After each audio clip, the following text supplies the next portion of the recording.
Hello everyone. आप सभी का स्वागत है current affairs and education channel में। आज है 24 मई और 24 मई से रिलेटेड जितने भी करंट अफेयर्स होंगे जो कि एग्जामिनेशन पॉइंट ऑफ व्यू से बहुत ही इंपॉर्टेंट है, उसको आज हम लोग पढ़ेंगे क्वेश्चन आंसर की बेसिस पे।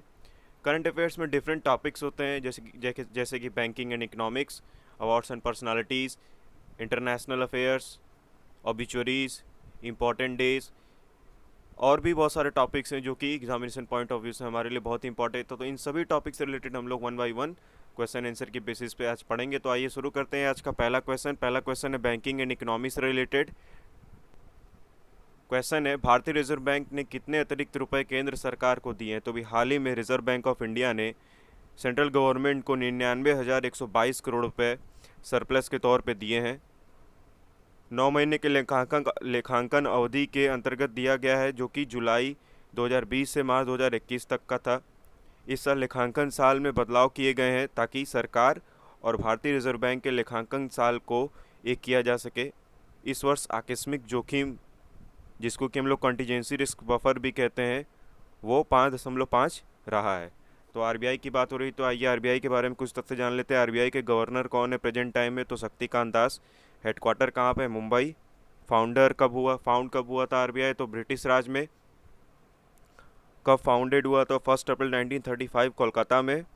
और हिल्टन यंग कमीशन के रिकमेंडेशन से आरबीआई उस समय बना था। तो इतना जानेंगे पहले क्वेश्चन के बारे में। चलते हैं दूसरे क्वेश्चन पे। दूसरा क्वेश्चन है साइंस एंड टेक्नोलॉजी से related. Hero wired educational platform किसके द्वारा लॉन्च किया गया है? तो हाल ही में एक एजुटेक, पढ़ाई से संबंधित है, एजुटेक प्लेटफॉर्म हीरो ग्रुप द्वारा लॉन्च किया गया है। इस पहल से हीरो ग्रुप में शिक्षा और प्रौद्योगिकी के क्षेत्र में पहला कदम रखेगा।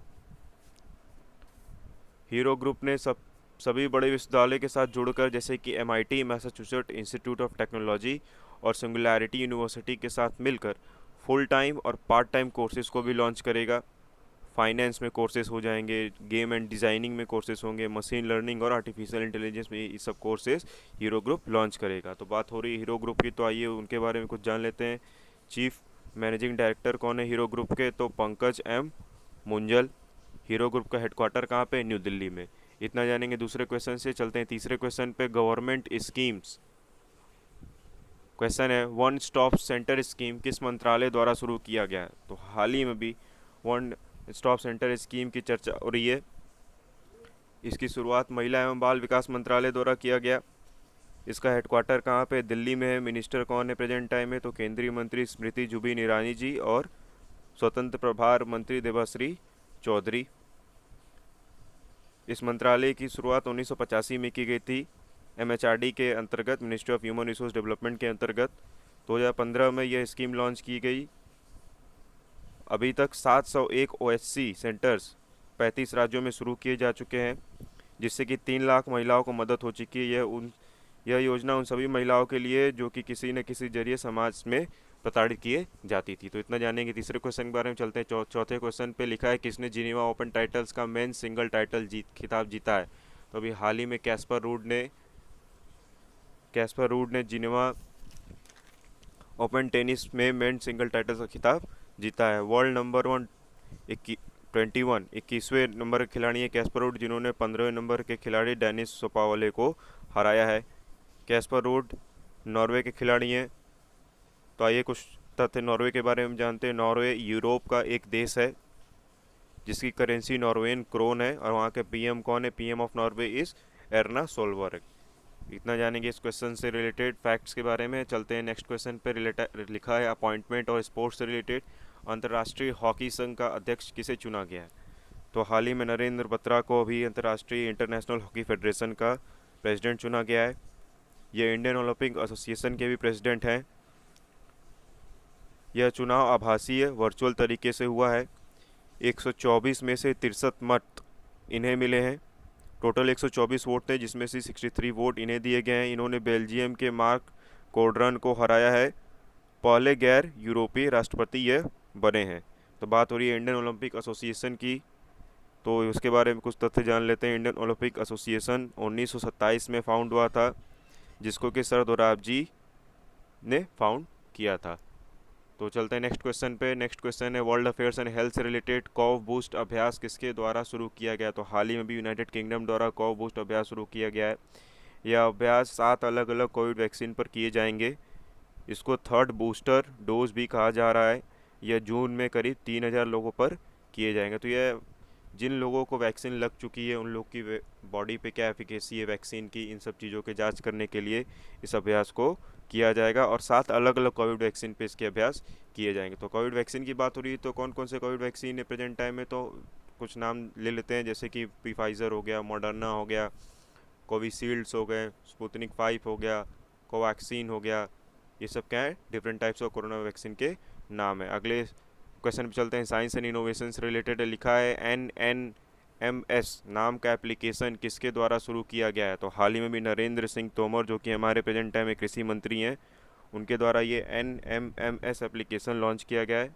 यह एप्लीकेशन मनरेगा के तहत काम कर रहे लोगों के बारे में जानकारी देगा। साथ ही साथ इसमें फ़ोटो भी खींचे जाएंगे जिससे यह पता लग सके कि कितने लोगों को काम मिल चुका है।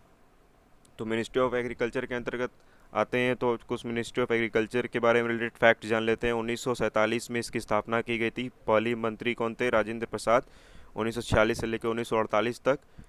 और अभी हाल ही में मिनिस्ट्री ऑफ एग्रीकल्चर ने एक हनी टेस्टिंग लेबोरेटरी की भी शुरुआत की है। तो इतना जानेंगे इस क्वेश्चन से रिलेटेड फैक्ट्स के बारे में। अगले क्वेश्चन पे चलते हैं। Important days related. विश्व कछुआ दिवस कब मनाया गया? तो हाल ही में भी 23 मई को विश्व कछुआ दिवस मनाया गया है। विश्व कछुआ दिवस हर साल 23 मई को मनाया जाता है ताकि कछुओं के संरक्षण के लिए लोगों को जागरूक किया जा सके। सन 1990 में इस दिन की शुरुआत हुई थी अमेरिका टोटवाइज रेस्क्यूअर द्वारा। तो इतना जानेंगे इस क्वेश्चन के बारे में। विश्व कछुआ दिवस की टोटवाइज के क्या इंपॉर्टेंस है, उनकी हैबिटेट की संरक्षण कर सकें हम लोग, इन सब चीज़ से जुड़े चीज़ों को हम लोग 23 मई को मनाते हैं जागरूकता के लिए। अगला क्वेश्चन है नेशनल न्यूज़ से रिलेटेड। केंद्र सरकार द्वारा कला क्षेत्र फाउंडेशन के प्रबंध मंडल में कितने सदस्यों को नामित किया गया है? तो हाल ही में भी कला क्षेत्र फाउंडेशन के प्रबंध मंडल में 12 सदस्यों को नामित किया गया है। इन 12 सदस्यों में कई कलाकार भी हैं और संगीतकार भी हैं। सन 1994 में संसद के कानून द्वारा इसे राष्ट्रीय दर्जा भी दिया गया था कला क्षेत्र फाउंडेशन को। इसकी स्थापना 1936 में रुक्मिणी देवी अरुंदले द्वारा की गई थी। यह किस चीज़ के लिए संस्था है? तो भारत की संस्कृति और सभ्यता का महत्व बताने के लिए संस्था को बनाया गया था। तो इतना जानेंगे इस क्वेश्चन के बारे में। अगले क्वेश्चन पे चलते हैं। अगला क्वेश्चन है साइंस एंड टेक्नोलॉजी से रिलेटेड। डिपकोवन एंटीबॉडी डिटेक्शन किट किसके द्वारा लॉन्च किया गया है? तो अभी हाल ही में डिपकोवन एंटीबॉडी डिटेक्शन किट DRDO द्वारा लॉन्च किया गया है और इसकी मंजूरी ICMR ने भी दे दिया। यह कोरोना के बढ़ते प्रकोप को और उसके ऑक्सीजन कम करने वाले शक्ति न्यूक्लियोकैप्सिड प्रोटीन के बारे में भी बताएगा। तो DRDO ने लॉन्च किया। अभी DRDO ने हाल ही में एक वैक्सीन, एक मेडिसिन भी लॉन्च की है जिसका नाम है 2-ऑक्सी कोविड वैक्सीन। तो DRDO ने किया ये। तो DRDO के बारे में कुछ तथ्य जान लेते हैं। DRDO की स्थापना 1958 में हुई थी और इसके प्रेजेंट टाइम में चेयरमैन कौन है? G सतीश रेड्डी।